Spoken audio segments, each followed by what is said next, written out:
for joining us today for the first ever initiative by the iconic institutes all over the world. And we begin with the Moorfields with the Carlos Pevesio, a very good beginning to 2026. The CME credit hours have been obtained and you know how to apply for it. You will receive an email. On behalf of IUSG, I would like to wish you all a very, very happy and productive 2026. And I wish to make a small announcement. The panelists are going to decide the best case today for every future grand rounds also. And we will announce the winner before the next grand round. And as a token of our appreciation, we will hand over the book on IUSG, which is coming up and will be released in Tübingen in July. So whenever the book is ready, we would be very happy to share the digital copy of the book with the winner. With this, I will hand over to John Kempen, our chair of the Education Committee, for proceeding further. Good. Well, welcome everyone. And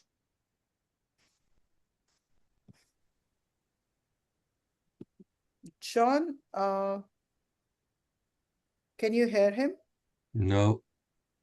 Okay. He's frozen. He's frozen at the moment. Okay. So I think there is some internet. Okay. John, you're back, John.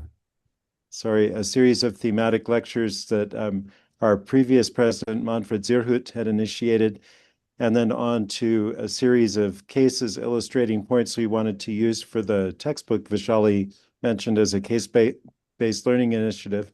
And we really have enjoyed the grand rounds kind of approach. And so now we're moving to more of a conventional grand rounds with each center in turn taking up the leadership of it. So we appreciate Carlos and the whole Moorfields team for taking on the challenge of being first.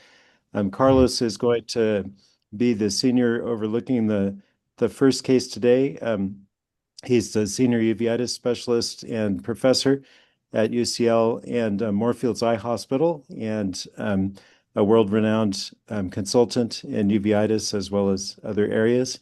And we thank you so much for joining us, Carlos. And Carlos will introduce all of the Moorfields participants.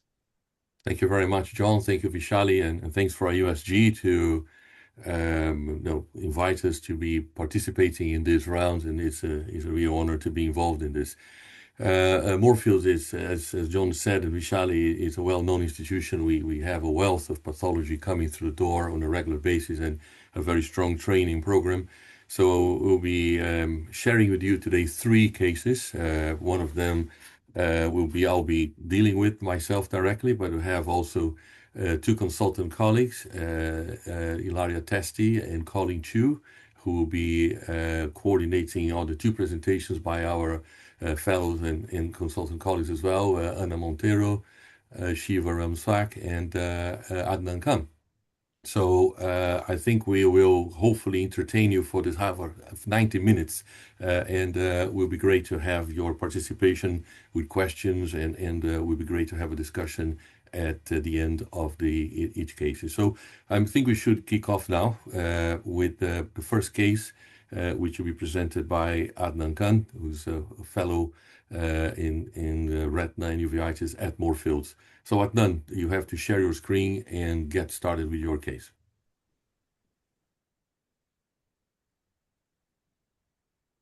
Fantastic. Can I just check that you can see the presentation?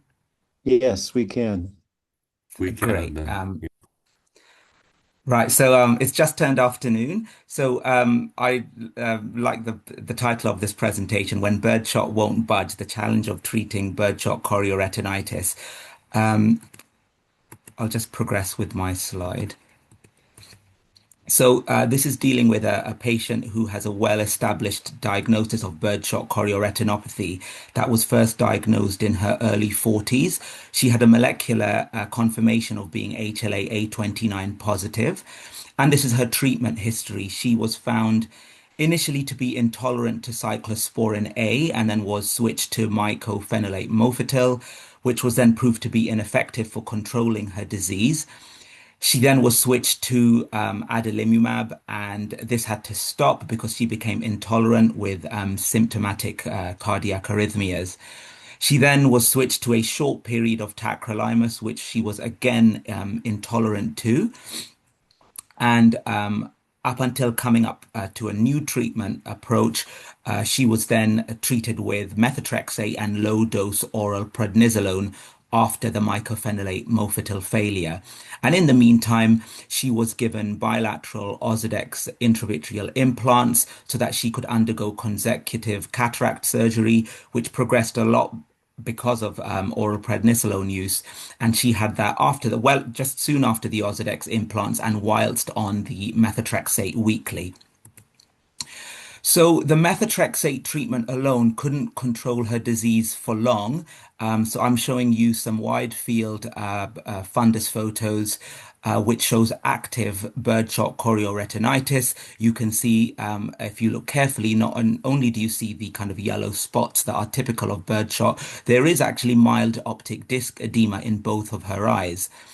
And then when I show you fluorescein angiograms from both eyes, you can see quite significant disc leakage in addition to diffuse bilateral perivascular leakage in both of her eyes. And then if I also show you her indocyanine green angiography, you can see quite prominent choroidal hypofluorescent dark dots in both eyes, which are typically suggestive of active birdshot chorioretinitis. And it was at this point that the decision was made to commence infliximab. So 18 months after commencing infliximab, she was essentially having a flare-up in disease. And again, on the wide field photos, you can see an increase in optic disc edema in both of her eyes.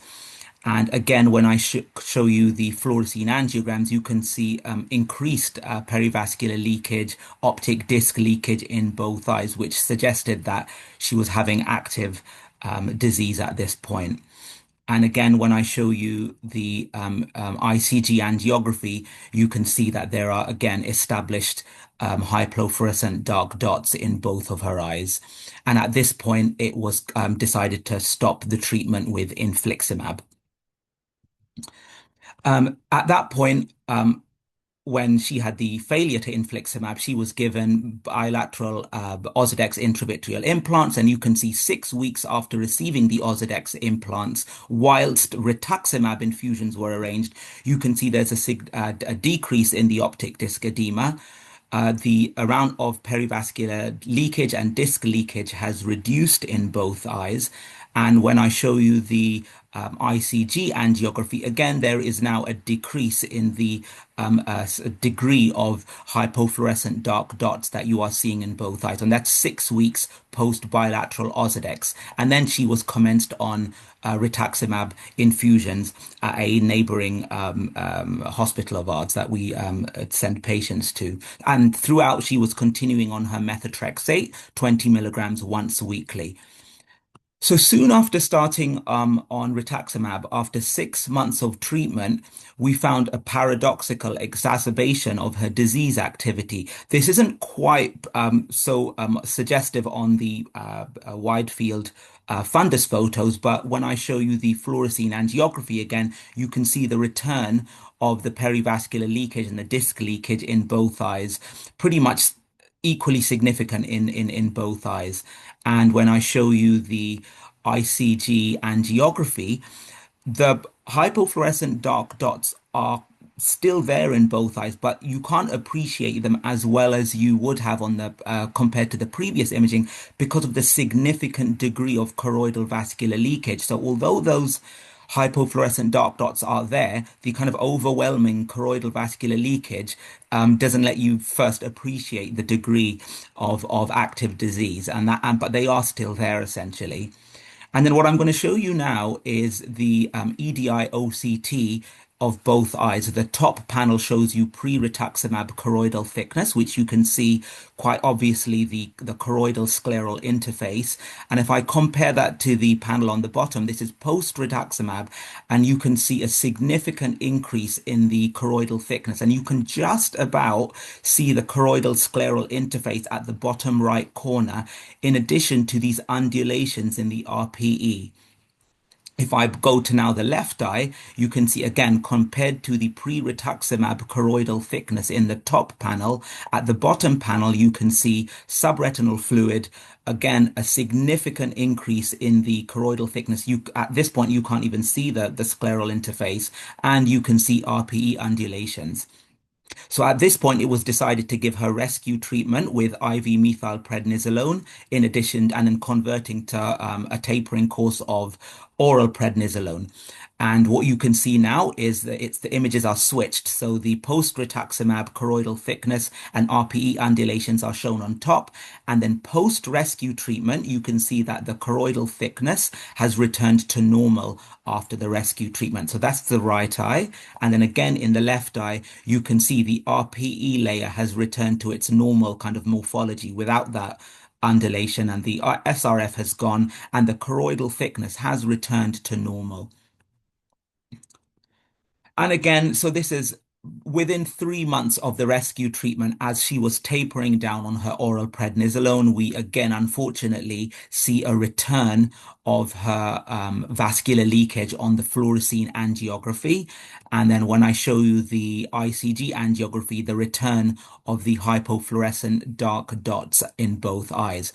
And then at this point, it was decided to commence abatacept. But in the meantime, we needed some transitional treatment while the abatacept had its effect started. And again, we had to resort to bilateral Ozurdex intravitreal implants to control the disease while the abatacept effect would start. So if you don't know, abatacept is essentially a fusion protein between CTLA4 and the IgG immunoglobulin constant fragment, and it binds a co-stimulation molecule. So it dampens down immune responses by reducing co-stimulation. So this first image just shows you that, again, Ozurdex was able to control her disease with a reduction in disc leakage and vascular leakage. And again, straight after the Ozurdex implants, you can see the choroidal hypofluorescent dark dots are barely visible in these ICG. And you can see the Ozurdex is floating around in the vitreous in that left eye image. And then 6 months after treatment with abatacept, again, unfortunately, we have seen a return of active disease, and you can see that there is hyperfluorescence associated with vascular leakage in both eyes, and again, the return of the disc leakage. When I show you the ICG angiography now, what was interesting is not only have the hypofluorescent dark dots returned on ICG angiography, but there's also been a slight change in morphology. So if you look at the hypofluorescent dark dots on the right side, for example, in the right eye, the dark dots look larger. They're slightly different shape. And this was, again, within 6 months. And the same thing could be shown in the left eye. So again, treatment had to be stopped with abatacept treatment, and this lady was then again treated with bilateral Ozurdex intravitreal implants. So you can see that this lady was treated with a varying degree of biologic treatments, and throughout, Ozurdex intravitreal implants was used to control the disease in a kind of transitional phase, and she also had it during the cataract surgery. So that was the case, and I'll hand over to Prof. Pavasio. Thank you, Adnan. If you can stop sharing your screen, Sure, and let me then just I stop that now. will.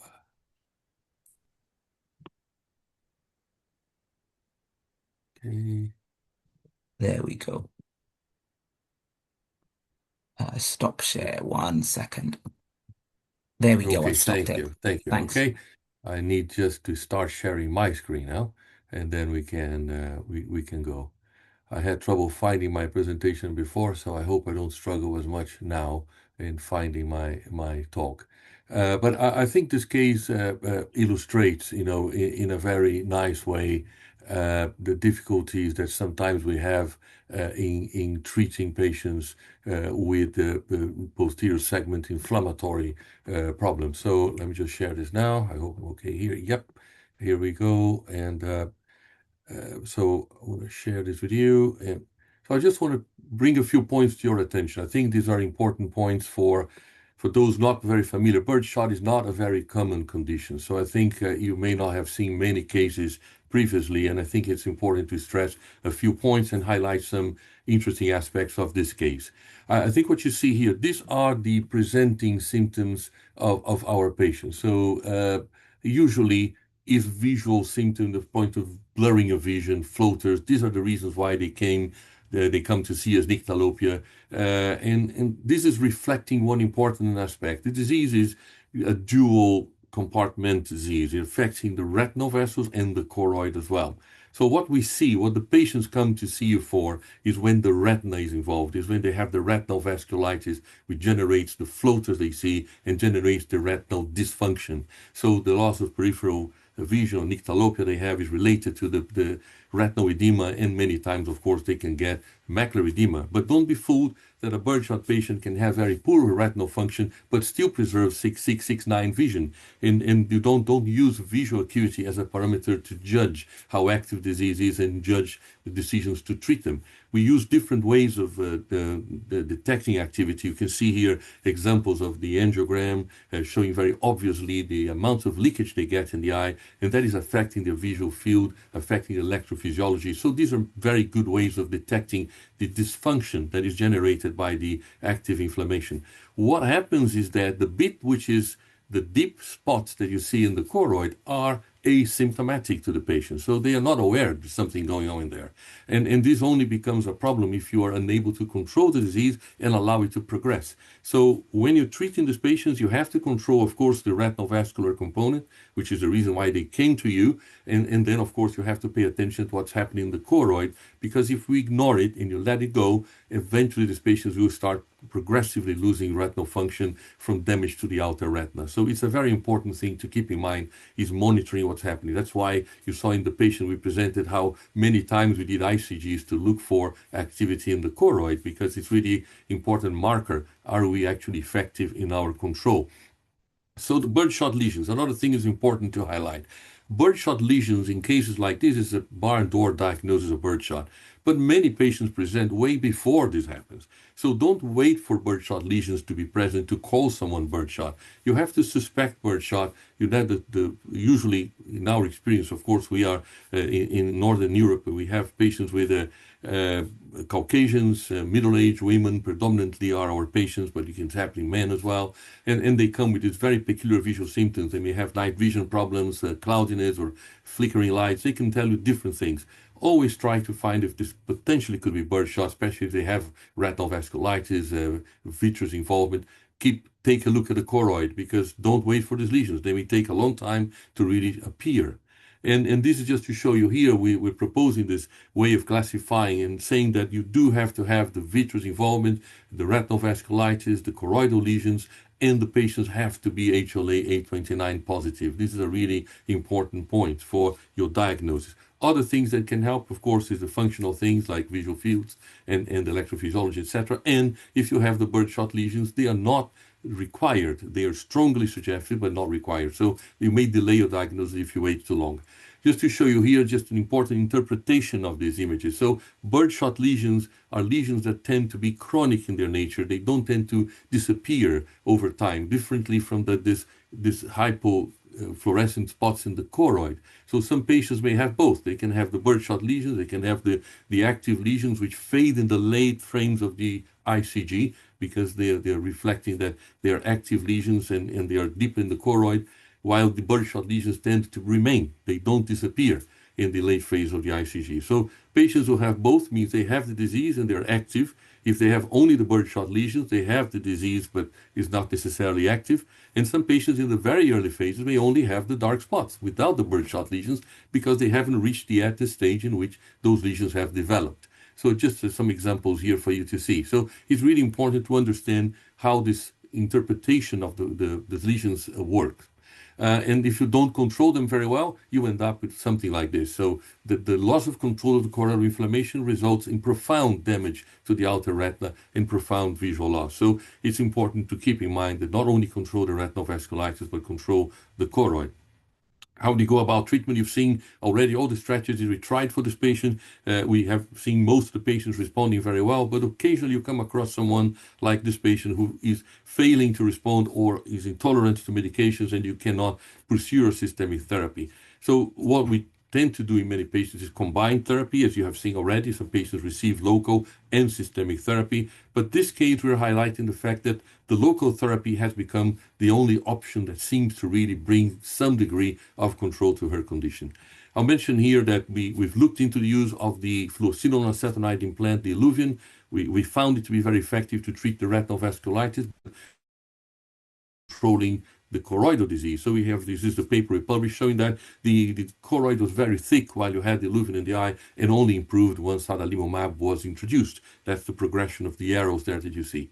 With dexamethasone implant, we have looked into that as well, and others have published, and it really shows there is a benefit of this strategy in controlling retinal vascular leakage, and also we have detected response of the choroidal lesion. So this is a patient that we've seen recently, a very similar scenario, someone who was never really properly treated for her birdshot, left and came back with all the birdshot lesions you see there. But interestingly, she's 81 years old, vision still reasonable, but she's aware of the things are not right. And when you look at her using our assessments, we can see very clearly that she has birdshot lesions, but she also has hypofluorescent spots in the choroid, indicating still disease activity. So the moment this patient then is treated with Ozurdex, we can see very well that pre and post Ozurdex, there is a control of the active lesions. Of course, the birdshot lesions remain the same because they are scarred. They are not actually the active inflammatory lesions.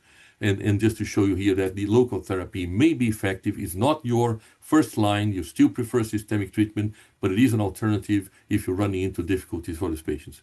A final word about this rituximab reaction that we reported as well. It's something that's being described in other conditions. We've seen it report in pemphigus, you've seen reports in scleral uveitis, and we published ourselves exactly this response that you saw in this patient here in birdshot. So why does this happen? So it's really the rituximab inducing this imbalance in the immune response because of the depletion of the B cells, and then there's a disinhibition of the pro-inflammatory T cells and leading to this unexpected inflammatory response. So sometimes keep in mind that we are intervening, controlling the immune system, but we may be diverting the response towards a other form of response which can become even more aggressive. So I just want to close with that, and just attract your attention to is a diagnosis which we have to be mindful of, be aware of the relevance of retinal with choroidal involvement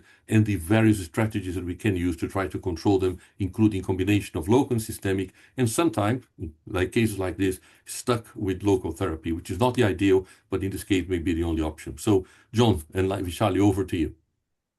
Great. So we'll have a brief period of questions about this, and there will be more opportunity for questions at the end. And let me just start with one. Has there been any experience with the suprachoroidal injection of steroids for this condition? Does it work for the retinal involvement and the choroidal involvement both, or just one, or neither? Well, John, it's a good question. I'm dying to use it, but it's not available for us. You guys have Xipere in the US, and we don't have it. So I'm not aware of specifically birdshot reports. Maybe there are. I have to check it.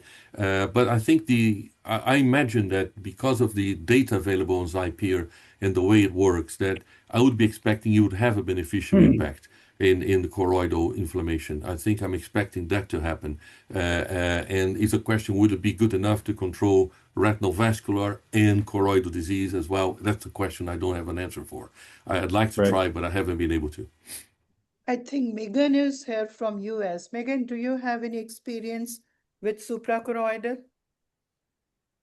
We've used it only for control of macular edema, but not for control of disease. So I think we would love to, but getting the authorization sometimes is very difficult, and that's the only indication we've used it for at this point. Carlos, there are a couple of questions in the Q&A, and one very important is many members, not members, many uveitis experts may not have access to ICG for whatever reason. So the big question is that if ICG is not available, how would you monitor? You did indicate visual field, but other than visual field, autofluorescence or anything? Well, in terms of choroidal inflammation, if we don't have an ICG, an EDI OCT will give you an idea of inflammation. As you saw in my patients there, sometimes it's a very thick choroid, will give you a clear indication it's inflamed. The problem is sometimes you have an EDI OCT which is within the normal range, and if you do an ICG, you may still find active lesions in the choroid. So it's not exactly as equivalent in terms of interpretation to the ICG. The test that I'm mentioning there, autofluorescence, is useful to detect early signs of outer retinal damage. So if you have autofluorescence access, you might be able to see that your outer retina is suffering, which is likely to be because your choroid is inflamed. So we are using a surrogate marker, which is not ideal because it's already allowing damage.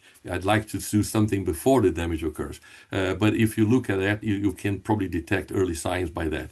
The visual fields are very useful in detecting, as electrophysiology, the activity of the retinal vascular disease, and can pick up outer retinal damage as well. But again, we'd like to avoid that rather than detecting it later on. But for monitoring purposes, yes, they'll be very useful. Autofluorescence, electrophysiology, or visual fields can help you dictate if the disease is well controlled or not. But I think in the absence of the ICG, maybe the IOCT, looking and fast OCTs, you can look at the thickness of the choroid, might be a clue. And does ERG pick up changes before they manifest clinically? What is that, Vishali? I missed the question. The question is, can ERG pick up early changes in birdshot before you can see them in fundus?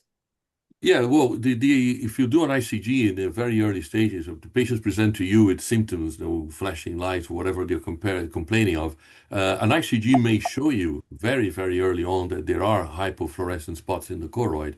As I said before, the birdshot lesions may take years. I think Hilde Prien published a paper from Belgium years ago showing that it took about 7 years for patients to develop proper lesions in the back of the eye. So they're not reliable markers. But I think, yes, you can see them well before the patients have obvious manifestations in the retina. So before you can see them.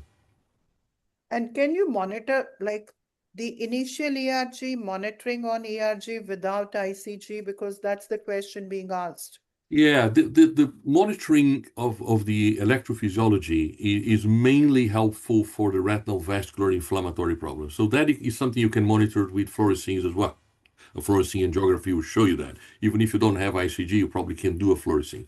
But what it will measure with the 30 Hz flicker ERG is the most sensitive marker of activity of birdshot because it's reflecting the inner retinal swelling caused by the retinal vascular leakage. So if you can do a ERG, then yes, you will be able to pick up activity of the disease based on that. And of course, if you go into damage, chronic damage, then of course the ERG will be comparing to the previous one. Is there any movement towards deterioration? But in the early stages, you can see actually normalization of the ERG abnormalities if you treat very aggressively. There's also a pass on to question. John. Massimo has joined as a panelist as well. There are questions related to treatment, John, which you can take up. Right. So there was a question also from Dr. Gale about tocilizumab and saying that Dr. Gale had good results with 2 patients. And do you have any long-term experience with it? Not long-term experience. I think the difficulty we have is our strategy plans are based on what is available via the NHS system, which is funded system. So most of our experience is based on anti-TNF therapy. So it's adalimumab. But of course, the patients who fail that, we escalate towards other treatments. So infliximab, even though the same family, many times patients failing one respond to the other. So it's worthwhile trying. We do have experience with tocilizumab. variable responses. I think there are reports of improvement, but there are failures as well. We have been recently kind of very excited about abatacept, which we mentioned also in our case. Abatacept, we had some patients failing everything else, responding to abatacept, but we also have seen already some failures. So it's not like it's a drug that is a magic bullet that will cure everyone. I think we try different options, but there are patients who, despite our best efforts, tend to resist and disease progress. I think I just want to mention this local therapy, which is something that is not ideal. As I said at the beginning, this disease, I think, best treated systemically. But I think consider the use of local for some patients. I think it's a useful approach. So, Carlos, I don't see birdshot, but have you used abatacept in conditions other than birdshot? Because all of us do have patients where you're so frustrated. So, can it be used? Because I move Well, on to tocilizumab and sometimes to JAK inhibitors, but I have yeah. never used, but I would like to. Yeah, abatacept is very expensive, so we have a lot of trouble getting it. So it's one of the Okay. problems we have. So it's not something we are using widely. No, I think we have focused on birdshot because we had a good experience with it. We're actually applying now for some funds to be dedicated to that. So I think we'll be able to do more, but it's limited by funding. Thank you. So all of you at less developed countries can see there's funding limitations even at Wilmer and in the United Kingdom. So Absolutely, John. so good. Absolutely. Yeah, very real. Yeah. There are also a couple of questions from Professor Plyer about sort of the rationale for anti-CD20 treatment and noting that tocilizumab, could be useful against macular edema, which I think we all know is a major complication of birdshot. Yeah. Yeah. So Yeah, it's a good point. have you So had experience? Yeah. yeah, we have Mhm. used tocilizumab. Yes, we have. And it is true. The main indication is probably macular edema. We know very well of vamikibart coming very shortly to help us with our local therapy for macular edema. But systemically, it is the main indication, I think, is patients with macular edema. I think in this case here, we did try rituximab because we have tried rituximab in other inflammatory conditions, and we have seen in many cases a good response. The depletion of the B cell is not only a B cell effect, it will have a T cell effect as well. So we do find benefit in some patients. Unfortunately, in some situations, this paradoxical response can occur because of the deviation, and that's been reported, as I showed you, in many different conditions. So I think it is unfortunately at the moment, sometimes it's trial and error. We as Vishal was saying, we get desperate, we don't get response, we go migrating from one drug to the other. But the experience collectively, maybe we can make sense of it, but individually, it's very hard. What are you going to do with this patient now? Well, what we have agreed to do for this patient at the moment is that, considering everything, the whole history here, and the fact that she does respond to the local approach, so we're going to stick to local approach for now. I think we'll be giving her repeated injections of Ozurdex as a way of keeping the disease under control. Of course, monitoring pressure is a major problem and making sure it doesn't happen. A problem with the intraocular pressure control. But she already had cataract surgery, so we're not worried about the lens status anymore. And we hope this will allow the elderly lady I showed you as well. I'm only doing local because she's 81 years old. She's very unkeen to go on systemic, and I would be very unkeen to put her on systemic as well. So I think it makes sense to inject. And I did try to stretch her from 4 to 6 months to see if he would allow me twice a year injections. Unfortunately, when I went beyond 4 months, I saw her at 6 months, she had active disease again. So at 4 months, she controls quite well. Good.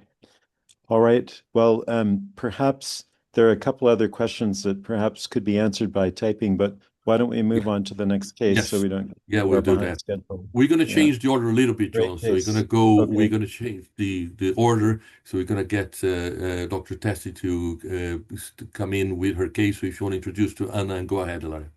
Yes, thank you. Anna, if you want to start sharing your screen in the meantime. So Anna Montero is a Uveitis fellow with us at Moorfields in London, and she's going to present an interesting case on the CMV occlusive side. So please, Anna. Good afternoon, everyone. Can you see my screen? Yeah, we can. We are It's about coming. to see your screen. Yes. Yeah, Yes, there it perfect. is. Yes. Okay, perfect. Well, good afternoon, everyone. As Dr. Daria says, I'm Anna. I'm a Uveitis fellow at Moorfields. And first of all, I wanted to thank the IOC organizers for the opportunity of presenting in this webinar. I was going to be presenting the third case of the day that is going to be the second, and we named it Vessels Under Stitch, the occultic side of TMB. This is a case of a 61 years old Asian male with no relevant medical history who came to us complaining of a decrease in vision in both eyes for a few weeks. From the ocular point of view, he was high myopic, pseudophakic, and had a history of a left fourth nose palsy treated with personal prisms to prevent diplopia. At presentation, his visual acuities were 6/15 on the right eye, 6/12 on the left. Eye pressure was slightly elevated in both eyes, and there was a mild anterior chamber reaction with fine KPs inferiorly bilaterally. These are the ultra-wide fields from these images. There was a mild vitritis that we cannot perceive in the picture, and on the left side, we can see that in the superior temporal periphery, there was a mild perivenular sheathing. OCT showed structurally normal maculas and no evidence of CMO in either eye. We performed an ultra-wide field fluorescein angiography that showed bilateral vascular leakage, especially on the periphery, hot disc, and capillary macular leakage in both eyes, but no areas of capillary non-perfusion. We also requested an endothelin green angiography to rule out the presence of choroidal involvement. In order to determine the origin of the inflammation, we requested some investigations. All of them, including quantiferon and syphilis serology, were negative.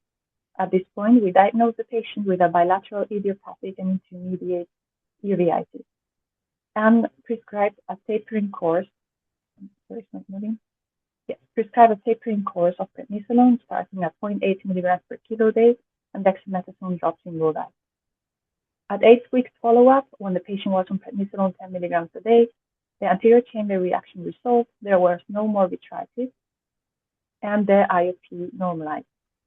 We repeated the fluorescein angiography, which showed an improvement on the vasculitis, but there was still some persistent leakage on the periphery, hot disc, and mild capillary leakage in the macula. All of this despite being on 10 milligrams of prednisolone a day. So at this point, we decided to start the patient on a second-line immunosuppressive agent, mycophenolate mofetil. The patient was tolerating the treatment well and he was compliant. But 1 month after initiation, he presented with a bilateral mild flare of anterior uveitis that we managed with drops. 3 months after mycophenolate initiation, when he was on 7.5 milligrams a day of prednisolone, he came back with a new reduction in vision, and this time we found evidence of vitritis in both eyes. So we decided to increase the dose of prednisolone to 40 milligrams a day, and we requested adalimumab. While awaiting for adalimumab initiation, the patient being on 1 gram of mycophenolate twice a day and a dose of 20 milligrams a day of prednisolone, they came back again with a new reduction in vision. Visual acuities at this point were 6/18 on the right side, 6/30 on the left. The eye pressure was elevated on the right side, and there was a mild anterior chamber reaction in both eyes. At this time, there was also evidence of bilateral corneal edema with descemet folds, and we could see that apart from the small keratic precipitates, there were also some endothelial coin-shaped lesions that are marked with the white arrows on the images. On the eye fundus examination, we found bilateral peripheral intraretinal hemorrhages, and we decided to repeat the FSA.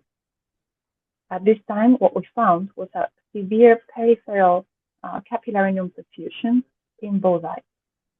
Here we can compare the FSA done at baseline when the patient first presented to us and when we diagnosed him with an idiopathic intermediate uveitis. As you can see, there were no areas of capillary non-perfusion, and when we compare these images to the current ones, 5 months after mycophenolate initiation, we can see the difference now with this severe ischemia presenting in both eyes. Given the characteristical anterior chamber findings with the low-grade AC inflammation, fine KP, high eye pressure, corneal edema, and more specifically the coin-shaped endothelial lesion, the suspicion of a cytomegalovirus involvement was raised, and we decided to perform an AC-TAP for PCR analysis that confirmed the presence of the virus in the anterior chamber. Or clinical suspicion was a bilateral cytomegalovirus endothelitis, anaplastic retinal vasculitis without a typical CMV retinitis in a patient on immunomodulatory therapy. At this point, we stopped mycophenolate, slowly tapered prednisolone, and canceled the request of adalimumab, and we started the patient on ganciclovir 0.15% IGL 5 times a day, valganciclovir 900 milligrams twice a day, dexamethasone drops, and lowering pressure drops for the right eye. 2 weeks after the antiviral initiation, the endothelitis improved, the cone-shaped endothelial lesions disappeared, and also the corneal edema started to improve. We kept the patient on a maintenance dose of 450 milligrams twice a day of valganciclovir and repeated the escorting angiogram. Given the severity of the peripheral ischemia, we decided to perform a bilateral panretinal photocoagulation, and 8 weeks later, the visual acuities for, as you can see, 612 on the right side, 624 on the left. Even though the corneal edema progressively improved in both eyes, patient ended up needing a bilateral DMEC transplant, given all the damage caused by the CMV on the endothelium. Today, 5 years later, visual acuities are 6.7.5 in both eyes, and the patient is kept on a maintenance dose of valganciclovir. So we reported a case of CMV oclustic retinal vasculitis without retinitis in a patient that initially presented with no clinical features of cytomegalovirus. We diagnosed him with an idiopathic intermediate uveitis. A month after the mycophenolate initiation, the phenotype changed into an oclustic type of vasculitis.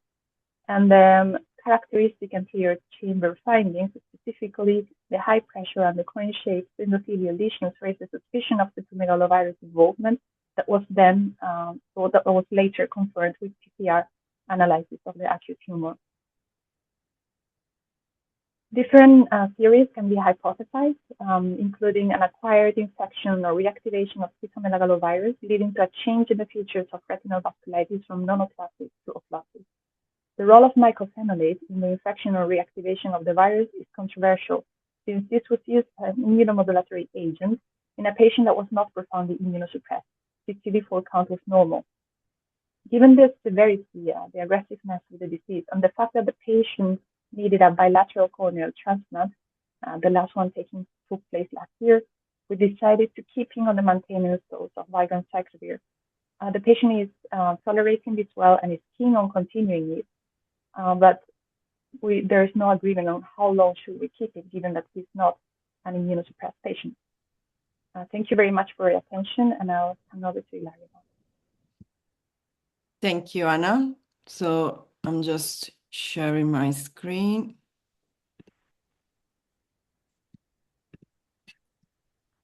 Okay, can you see my presentation? Yes. Perfect. Okay, so thank you, Anna, for this presentation. So we have just seen this case of CMV endotheliitis with occlusive retinal vasculitis without retinitis in a patient that was not severely immunosuppressed with a normal CD4 count. And I'm sure you are all familiar with the typical CMV features that happen in severely immunocompromised patients, meaning advanced HIV patient or patients that are on chemotherapy or on immunosuppressive treatment after organ transplantation. And the risk factor here, of course, involve HIV with CD4 count less than 100, or a severe systemic immunosuppression with a drop in CD4 count.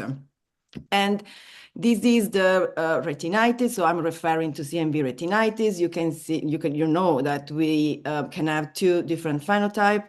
The first phenotype is the typical pizza pie, which is the one characterized by retinal hemorrhage on a background of a necrotizing retinitis, usually occurring at the posterior pole. While the other phenotype is the granular or indolent type with small or actually very few or no retinal hemorrhage. The retinitis has this granular appearance and is usually located in the periphery of the retina, not at the posterior pole. But what we would like you to focus the attention on today is this different phenotype of CMV, which is a pan-retinal occlusive vasculopathy in patients that are partially immune dysregulated. So what this means, we will see now a few cases. So these are patients that are not severely immunocompromised. They have a normal CD4 T cell counts, and they have conditions that can predispose to a sort of immune imbalance, for example, elderly patient or diabetic.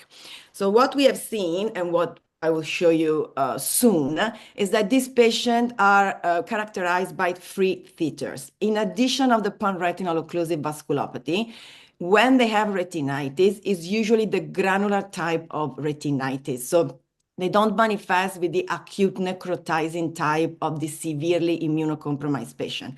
And also they have vitreitis because, of course, these patients are not severely immunocompromised, so they can have an inflammatory reaction. So you can have vitreitis. So I will show you a few cases now. This one is a 62-year-old Caucasian man, diabetic on metformin. He arrived to us with the best correct visual acuity of 618, raised intraocular pressure, and the AC chamber show fine KPs. When you take a look at the back, you can see the right eye show a few retinal hemorrhages, and then there are these patches of granular retinitis in the temporal periphery. When we run an FFA, you can see that there was this pan-occlusive retinal, I would say, vasculopathy, so an extensive area of capillary non-perfusion, and the CMV was positive in PCR from the aqueous tap. Of course, we start valganciclovir. This is our patient. 3 months later, still on maintenance treatment with valganciclovir, extensive PRP. Unfortunately, then he developed pneumovascularization with vitreous hemorrhage, so we had to go with a vitrectomy and then fill PRP. This is another case, a 79-year-old man, Caucasian in this case, COPD, coronary artery disease, and you can see here weight loss of 20 kilos over the last 8 months. He showed up 6 months before, in September 24, with this CRVO. So you can see all these retinal hemorrhage in the 4 quadrant with tortuous vein. And when we perform an FFA, you can see that there was no area of capillary non-perfusion. What happened? 6 months later, he came back to us, slight raise intraocular pressure. There was this area again of granular retinitis in the temporal periphery. And when we did FFA, you see the picture was quite different from the one we had at the beginning. So really an extensive, almost total, basically occlusive vasculopathy with a complete area of capillary non-perfusion. In this case, again, CMV was positive, so we started treatment. Unfortunately, the patient had a vitreous hemorrhage. So, of course, again, vitrectomy and the laser, but then he developed this vitreoretinal proliferation with a retina detachment. This is a case of a young adult, 15-year-old. So you can see here blurry vision for 2 days. The background was acute lymphoblastic leukemia treated with chemotherapy, relapse, allogeneic bone marrow transplant. This was 2 years before. He had a positive CMV viremia, was treated with intravenous foscarnet, but then he had 3 negative samples. So we decided to stop valganciclovir as well as cyclosporine. And this is what happened 2 weeks after stopping valganciclovir. Came back to us with retinal hemorrhage. You see here again peripheral retinitis. CMV was positive from the echo tap. Valganciclovir was started, but again, 2 weeks later came back already with the neovascular glaucoma, 43 of pressure, macular hemorrhage. And when we performed the FFA, again, we found an extensive area of capillary non-perfusion. The last case I'm going to show is not, I would say, is not showing a systemic predisposing factor, but is more a local factor. So 82-year-old male, intermediate uveitis, biopsy-proven sarcoid, previously on MMF, but now completely off systemic treatment. We decided to treat with a local treatment. He got 2 DEXA implant, and then we put a fluocinolone implant. You see here 3 months after the implant, he came back to us with raised intraocular pressure, 5 kPs again, and some retinal hemorrhage. When we bring him back to do the FFA, he came back with this new area again of granular retinitis in the periphery of the retina. And when we performed the FFA, again, occlusive retinal vasculopathy with the positive CMV PCR in the aqueous. In this case, he responded quite well to treatment, but then we had a little issue with the kidney function. So we needed to start injecting foscarnet, remove the illuvian, because of course we couldn't inject every week foscarnet for years. And then actually the outcome was quite good. So just to conclude, what we would like basically to discuss today is this phenotype as occlusive retinal vasculopathy that you can have in CMV cases. They can have retinitis, so with or without retinitis. When they have the retinitis, it's usually the granular pattern, so it's not the typical necrotizing acute retinitis that you have in severely immunocompromised patients.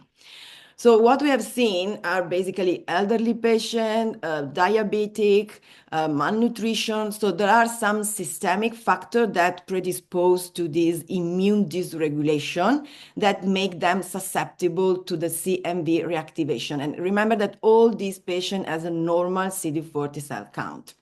Of course, this patient needs antiviral treatment, PRP, but we have seen some of them, even with antiviral treatment and PRP, they still develop neovascularization, they still develop glaucoma neovascularization. So of course, just make sure to do an extensive PRP and to follow them quite closely. Thank you for your attention, and I'm happy to take questions. Fantastic. So can you just begin by like how common is this? Not so common, I think. Yeah, so definitely not so common, but it can happen. So if you have this patient coming with, I would say, low-grade anterior chamber inflammation, fine KPs, mild raised intraocular pressure, retinal hemorrhage, even with or without retinitis, I would say do an FFA, and if you see this occlusive, just keep in mind that it can be related to CMV, especially if they are elderly patient, if they have some kind of systemic predisposing factor. So doing EchoStap, it can help to confirm your diagnosis and find a positive CMV. I totally agree with Ilaria. I'm so happy to see this presentation.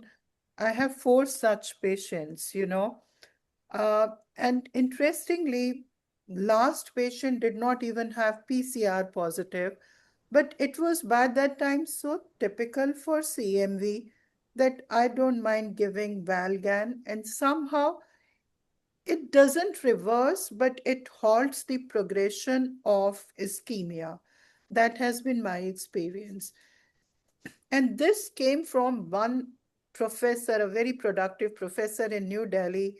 She developed INV, she had high pressure, she had undergone glaucoma filtration surgery. You name the investigation and she had it for all the cardiology, for everything. And she lost both eyes eventually because the new vascularization is so florid. And on angiogram, you just see one little island which you can save. You know what she showed in number 2 and number 3 patients. So I think this is something we all are seeing, but we are not looking from the point of view of CMV. And PCR may not always be positive. And if there is, like I do my confocals and specular, any hint, and sometimes even without hint, I do add Valgan. Not that I have a lot of experience, just 3, 4 patients, but they are there. And the typical retinitis is either not there, a very small granular one in the periphery, like Ilaria showed in one of the cases. It's very interesting. Thank you for bringing it up. Can I And make? I also, sorry, please go ahead. No, Yeah. no, please, Ilaria, go ahead. No, I just want to also to stress this patient, they have all a negative viremia for CMV. So do not think that just because the viremia is negative, you find a negative PCR in the plasma, it cannot be CMV in the eye, because of course it can also just replicate it in the eye without being in the blood. So the fact that you have a negative viremia does not rule out your diagnosis in the eye. think a similar Carla? case, Hilaria. Can I just share? A child, 5 years old, known case of leukemia on multiple, immunosuppression, came with right eye retinitis, CMV retinitis, but the left eye had hyphema total. And he was kind of declared a blind eye, the left eye. So we started treating the right eye with, complete Valgan systemic intravitreal. And with this, the left eye started responding. The hyphema cleared, and then we could see the retinitis patch. And he did perfectly fine. So sometimes these hyphemas are also, indicators of. Yeah, of course, because they can have neovascularization. Yeah. Yeah. Thank you.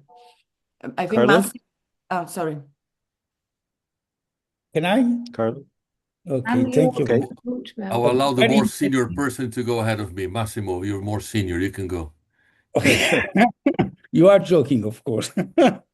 So my comments, it's especially for young specialists because every time you see an anterior uveitis or intermediate uveitis with a rise in intraocular pressure, you have to think about a viral disease.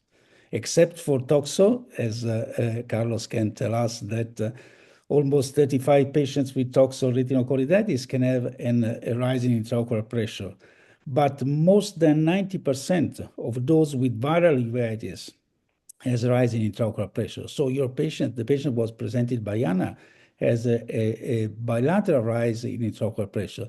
It doesn't mean that you have to have 30 or 40 millimeter of mercury, but even 23 or 24, it's quite enough to think about of a viral etiology. And then maybe before, and now we usually do an ultra wide field angiography just to see if there is some vasculitis in the far periphery. But when Carlos was young and was already old, we are not used to perform fluorescent angiography in all the patients with anterior uveitis. So now we are seeing something that was unusual 20 or 10 years ago.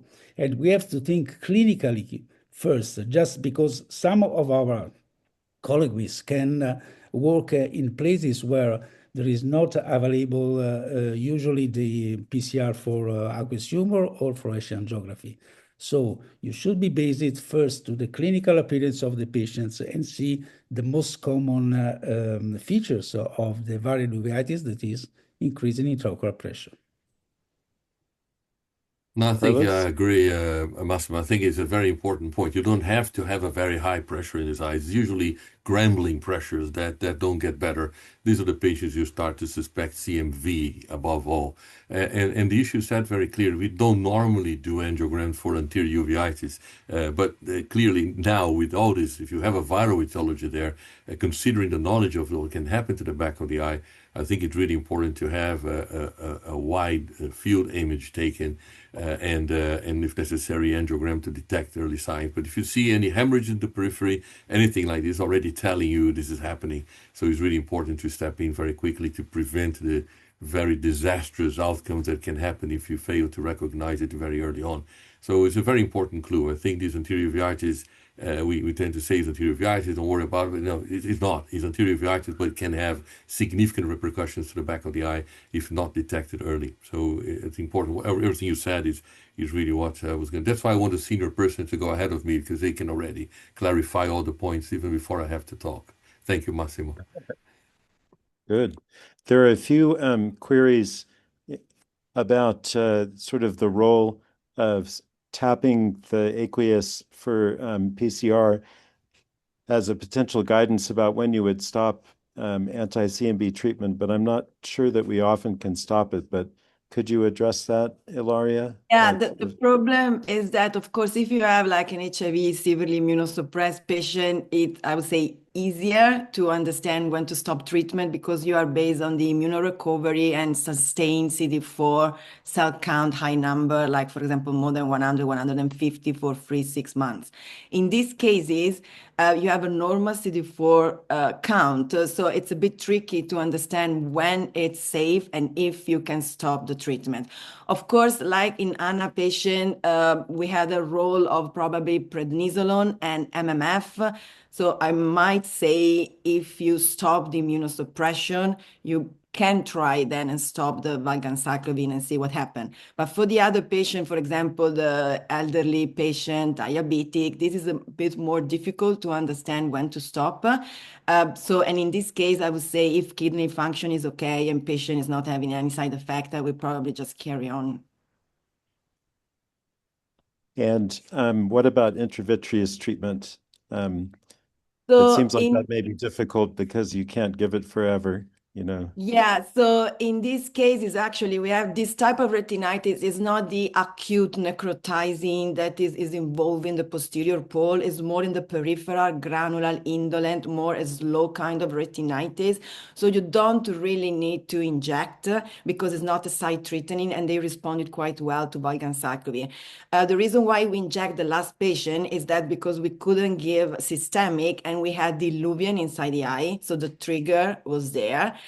So we keep injecting until we remove the illuvian, and then basically we had a good response. So I would say that most of these cases don't really need intravitreal injection of for scanner or antiviral, as far as, of course, they can take the systemic treatment.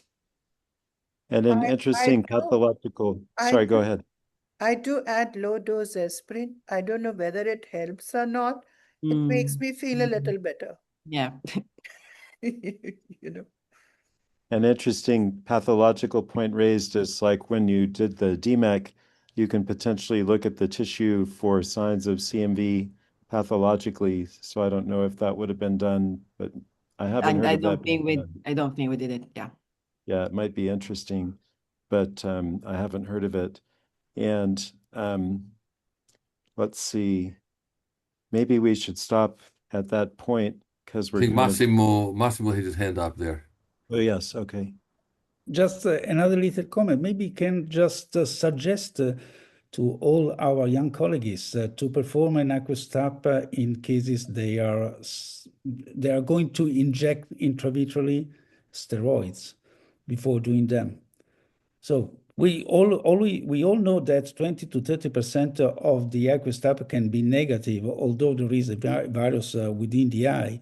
But if we are in doubt that we have not the etiological diagnosis of our uveitis and we have decided to inject intravitreally corticosteroids, maybe an aquastap may sufficiently exclude the possible varietiology of the uveitis we are dealing with. Massimo, this is a great question to take us to the next presentation. I think we are going to see something now very interesting because I think if you have an unknown diagnosis of something that is actively still active and not responding well, then of course looking for an infectious etiology virus especially makes a lot of sense. And you're right, if you're planning to inject something in the eye that's going to stay there for a long time as a steroid release device, then making sure you exclude the viral is very important. But if we can move on, John, to the next one, I'd like to invite now Colin and Shiva to step in and talk to us about this final presentation of our group. Thank you. Sure. Let me just mention a couple of courses the IUSG is putting on. One is the third basic African course in uveitis, which is going to be April 13th to 17th in Addis Ababa. And hopefully you can look at this link in the text or write to this email if you're interested in this. This is subsidized for African attendees and is sort of slightly less expensive than the European version for everyone else. And do you want to say a few words about the ISU, Vishali? Yes, ISU will be held in Tübingen, Germany between 9th to 11th. And there are two parallel events. One is, of course, the main ISU, which is mainly for our members and with complicated issues and more futuristic. And the parallel is, I won't call it a basic course. It's kind of a boot camp where we have 2 days course in basic uveitis, and you will never find the all top leading experts in the world teaching you basics in uveitis. So please make sure to attend it, whichever category you wish to. So let's move on to third case. Thank you. I'll just start sharing. Hopefully you can Can you all see the slides? Yes, we can. All good. Cool. So thank you. So I'm Colin Chu. I lead a research group at University College London, and I'm also a consultant at Moorfields. And I'm pleased to be joined by Dr. Shiva Ramswak, who's a medical ophthalmologist at Moorfields and was the lead clinical research fellow with me on the metagenomics study that we're going to talk about. So Shiva and I are doing a double act, so we're going to merge our two slots, and we're actually going to show two simpler cases or shorter cases, really to explain the power of this new platform that we've recently started accessing. And I hope you'll find that interesting. So we'll kick off with Shiva. Thanks, Colin. So I'll go straight into our first case, which is of a 59-year-old Caucasian female who had a past medical history of well-controlled type 1 diabetes, mild asthma, and previous blood clots, deep venous thrombosis, and pulmonary embolism.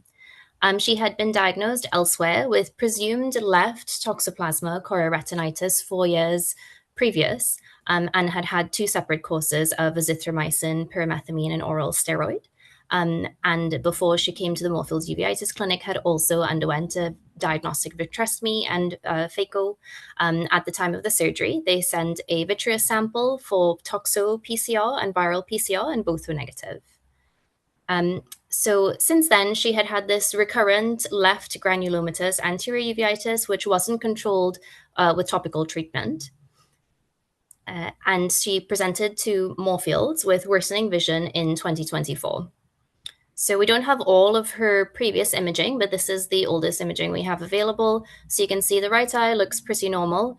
In the left eye, the vitreous is very hazy, and there is this superior, thanks Colin for pointing it out, this superior chorioretinal lesion here. And then if we moved on to the next. So this is a subsequent image.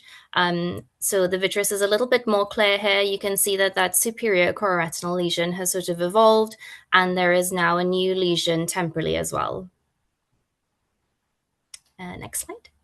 And so when the vitreous started to become more clear, we were able, or the previous team were able to get an OCT through that superior lesion showing complete retinal atrophy.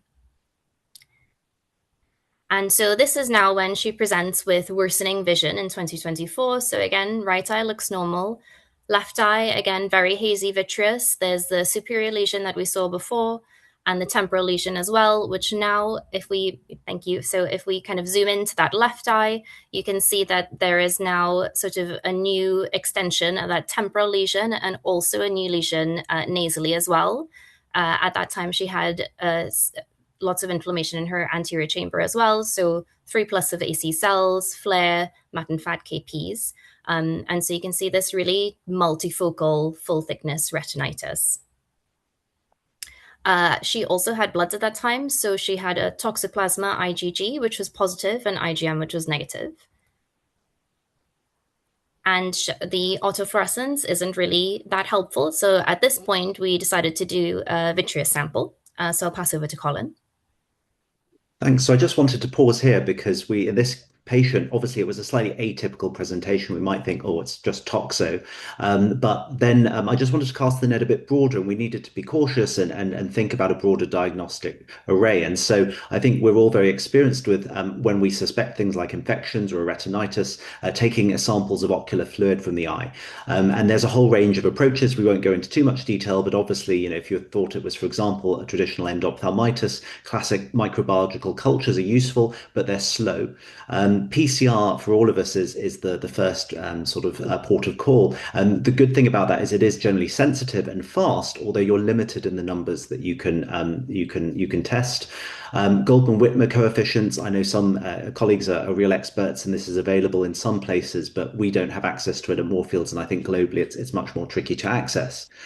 I just wanted to dwell on a few points. So this is the sort of list that we would tend to do in most, sort of suspected infectious retinitises at Moorfields. So we can do PCR for these, particularly obviously HSV, VZ, CMV. You can do pan-bacterial and pan-fungal PCRs, and obviously toxoplasma you can do a PCR from as well.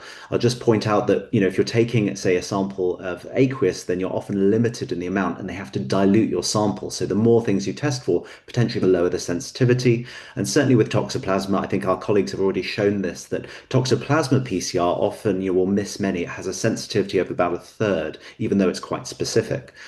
And so what we've always been interested in is, can we improve on this? And this is where we're not the first to do it, but metagenomics as a technique has a huge amount of strength in that with the same sample, we could test for a wider range of almost every known bacteria, virus, fungus, and parasite.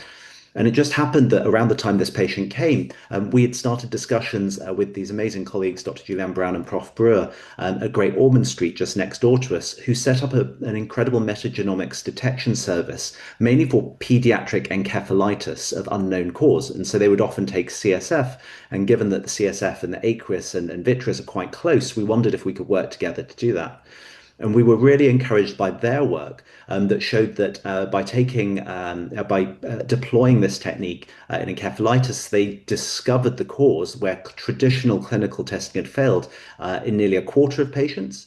But even when they didn't find the cause, the fact that they could very confidently exclude infection of any cause actually changed patient management 74% of the time in their multidisciplinary meetings. So we thought this would be great. And actually, this case that we presented was one of the first that we tested as part of a clinical study that we were lucky to be funded by our local charity. We're currently about 12 patients into the 36. It's all from Moorfields at the moment, and pretty broad criteria. And so we were, this is the broad pathway that we follow.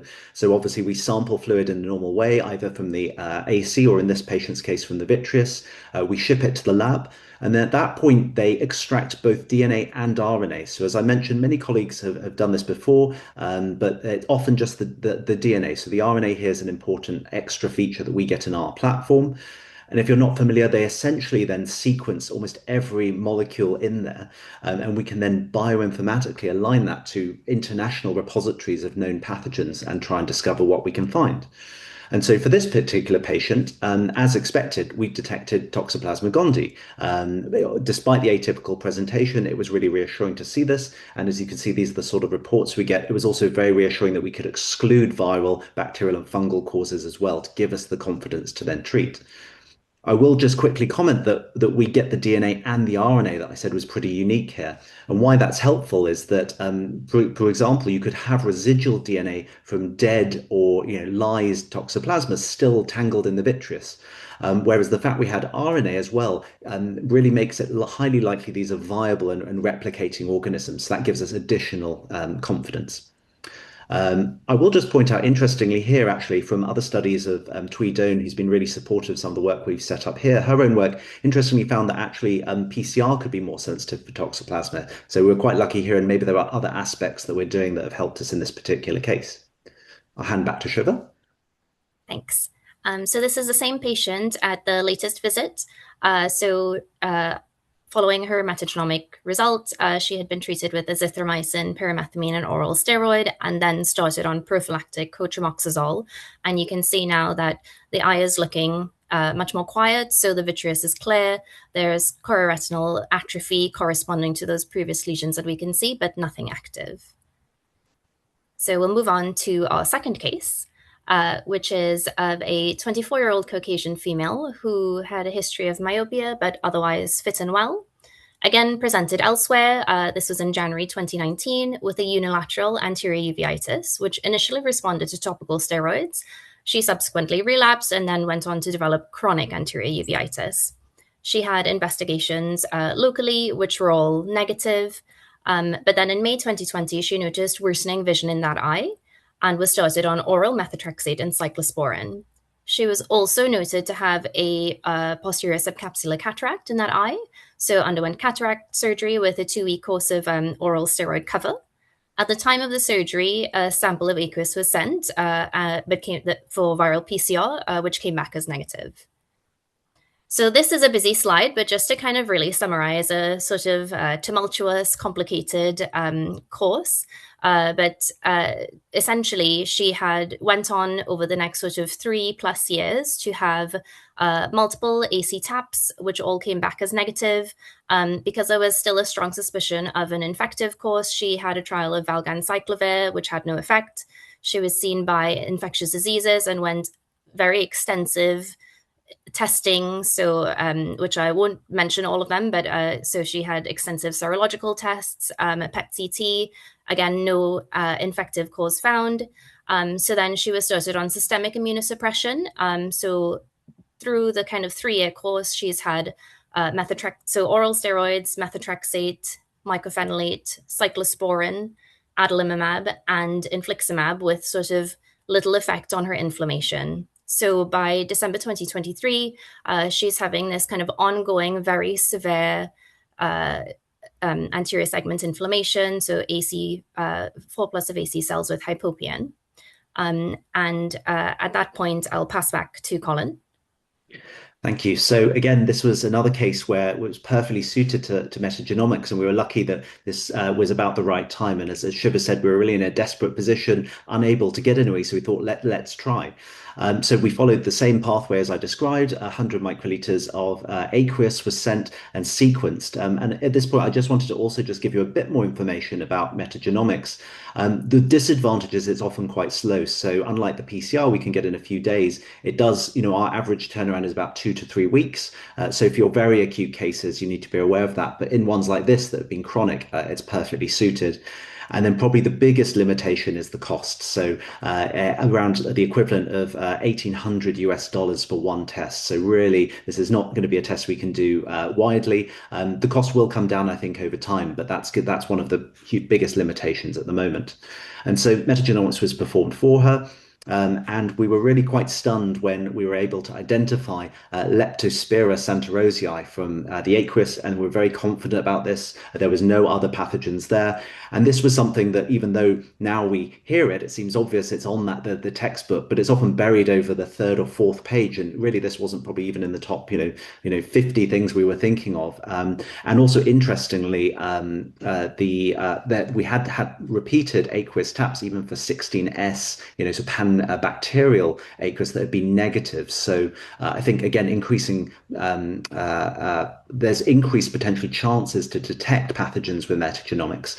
And so we, even on that exact same sample, sent a Leptospira specific 16S PCR that remained negative. So whether there's actually variations in the way the PCR or how the clinical PCR test is set up that mean it can fail. She did have detectable IgM, which was quite elevated, but still technically borderline, although we're now years down the line, and she was systemically well. And we're not the first to report this. So Twee Doan actually published this in a beautiful case where they identified the exact same subspecies as well, Leptospira santarosii. Interesting, this was in a male patient who had worked in Mexico and also had 3 aqueous taps, all negative, before they then identified this on metagenomic sequencing. I'll hand over to Shiva to give a bit more background. So just to talk a little bit about leptospirosis. So it's a gram-negative spirochete, usually found in stagnant water. It's not very common in Europe. So as Colin said, it wasn't sort of anywhere near the top of our list of differentials. So systemic leptospirosis is thought to have a prevalence of about 0.3 cases of per 100,000 population in Europe. There are multiple different pathogenic species of Leptospira. The one that was found in our patient, Leptospira santarosii, is more common in Central and South America, so is actually discovered by a Brazilian vet. So you can see on this map here, the orange is Leptospira santarosii. And then next slide. So thinking about leptospirosis and uveitis. So uveitis is the most frequent ocular complication of late disease. It can be unilateral or bilateral, and it can come on anywhere from 2 weeks to 1 year after the systemic infection. The severity of the uveitis is not necessarily reflective of the severity of the systemic infection, and the prognosis is usually good with timely treatment and correct diagnosis, although that can be tricky. So a lot of the sort of publications on leptospiral uveitis come out of India, where this is much more endemic. So this group did a retrospective review of over 800 seropositive leptospiral uveitis patients and found that it was more common in young male patients. Farmers are more susceptible. As we said, leptospira tends to be found in sort of stagnant water. And in terms of clinical signs that can help you, things that were thought to sort of point you towards a direction of leptospiral uveitis were hypopion, which obviously our patient had, vitreous inflammation in veils, exudative retinal vasculitis, and a hyperemic optic disc. Things that go against a diagnosis of leptospiral uveitis are the absence of cystoid macular edema, if there are no chorioretinal lesions, and they tend to have a normal intraocular pressure. These patients also tend to get a rapidly progressive cataract, which comes on within a sort of 3 to 6 months.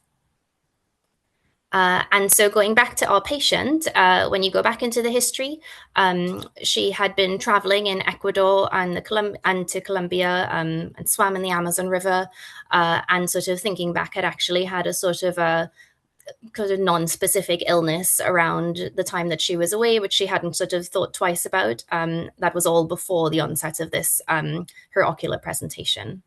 So again, after the sort of her metagenomic results came back, we discussed with our infectious diseases team, and she was treated with 3 weeks of oral moxifloxacin. And I think what's really stunning, we saw her just about a month ago, and now she's 18 months down the line, and she's only taking a single drop of topical steroid, and she's basically completely controlled and quiet. And so to us, this was just such a wonderful outcome from the metagenomics, and really, I think to our whole team, solidified in our minds why having this sort of technology available to us is really important. Yes, with the retrospectoscope, you can always say, okay, it would have been great to do even more tests, but I think just having reliable platforms that can save us and really cast the net broad is really incredible. And because she's made such a great recovery and she's a brilliant advocate, she actually went and her case was presented. She presented her case in the news, and so that was a wonderful outcome as well for us. And so just to wrap up, I think metagenomic sequencing of ocular fluid is certainly, we now started using it, and it's really been very helpful in many cases. As I say, we've only talked about 2 here, but we're learning a lot all the time. I think it's really got an important place, for example, with an atypical presentation of a common entity like our first case, or in a completely rare and complex one like our second case. As I already mentioned, actually even having a negative metagenomics result is really great to us as clinicians. We sleep better at night, heavily immunosuppressing our patients when we have a negative result, because I really think we can be confident excluding infective drive there. We're also discovering a lot of new things. Hopefully we can use it in the future to reclassify whole new uveitis entities that we don't understand, so as a research tool. And working with the colleagues at Great Ormond Street, definitely they're working on reducing the costs. We've already worked on ways that we could stabilize sampling to do international shipping to centers, so centers that don't have this locally could access it. And actually what I didn't mention is that we normally throw away all the human DNA sequencing, which, as you can imagine, is mainly immune cells in the vitreous and aqueous, but we can actually now analyze that and give ourselves even more information. So with that, just want to thank everyone and all the clinical teams that help with these cases. Thank you.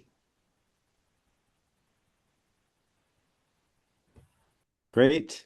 So let's see, just to get started with the questions, there's a question from Dr. Deepankar Das about sort of technical aspects about the assays. Is cDNA included in the testing protocol? Yeah, that's right. So the protocol for the DNA is direct, amplification, but for the RNA, you're right, we use reverse transcriptase to turn the RNA into cDNA, and then that is sequenced using the Illumina platform. So that's right. That's also a benefit because you then amplify the amount of material we have, so then you can also then do follow-on testing and targeted PCR afterwards. So that's a potential benefit, but it does obviously, there are obviously nuances if you do that approach. Right. Colin, Carlos is lucky to have you. I wish you were in my team. Thank you. You're right, Vishali. We're very lucky to have this team. Not only Colin, but I have an amazing team, and I'm feeling comfortable that when I decide to stop, the team, the service is in good hands. Absolutely. So that's an important thing for the future. But just a quick comment about the cases. Both of these patients are patients that I looked after myself in clinics. The first lady, the toxo lady, actually saw me initially, and I made a clinical diagnosis of toxo. I could not prove it was toxo, but it looked toxo to me, and I decided to treat it as such. But then when she presented with this very bizarre lesions, several lesions at the same time, my major concern was what is happening to her immune status, because I felt for someone to be having these multiple lesions, something is wrong with her immune status. So I did refer her to University College Hospital in London for assessment by our internists, and they couldn't find anything wrong with her. So effectively, she was really assessed by immunology team, by other internists, and they could not see anything wrong. So multifocal toxoplasmosis is usually an alarming sign of immunosuppression somehow, and that's what I was worried about. This happens in primary acquired toxo. When you acquire for the first time, you can have multifocal toxo, and that doesn't mean anything is wrong with your immune system. But when you have situations like this, it does make you worry about immunology, especially MRI scan of the brain is really important to exclude intracranial disease because it's a possible complication. So we did all that for this lady. Nothing was found wrong.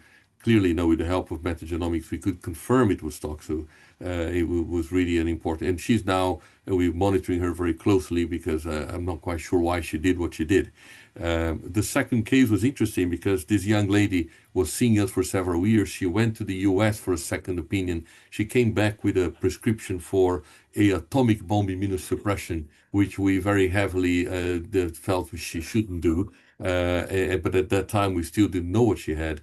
But it is amazing to have this result. And I'm pretty sure maybe, Vishali, for you and colleagues in India or Brazil, you would have thought of leptospira way before. We never thought of it, but probably in your hands, you would have thought, maybe this is leptospirosis, and you might have done faster than we did. But, it's just for us was a very unusual case. Very, very interesting. This is what, we would be next logical step for all of us to move into this kind of cases for tertiary care practices and for some of the difficult cases. So Colin, are you free on 9 to 11 July? I would have to check my diary. You are invited. I'll send you an email today. Thank you. Lovely. Over to you, John. So Colin, you were saying, I guess, that you have a lot of confidence that the sensitivity of this assay will be good, but I think it's hard to prove that. So how do you know how good the sensitivity is so that you sleep better at night? Yeah, when you're that's a great that's a great question, and you're right. For ocular fluid, we've not done those studies, so I'm relying on the confidence of the Great Ormond Street. I think they've done about 800 brain samples, and what they said is it was from what they found is, at least, because they have a very careful MDT follow-up. And often, if the encephalitis is not infectious, they then heavily immunosuppress the patient. So I think from the neurological point of view, they will know very quickly if they got that wrong. And they've said they've never yet had a patient that then has gone on to have high-dose immunosuppression after a negative metagenomics that has then turned out to come to harm. And they've carefully audited that. So I am extrapolating, and you're right, we need to probably ultimately do those studies. But I think trouble is, even if we combined all of us doing it across the world, we'd have small numbers now. So to do a prospective controlled study is going to be tricky, but certainly so far in our hands, it's probably better than what we're currently doing, which is, we do 6-7 PCRs, and then we say, well, that's probably good enough. Yeah.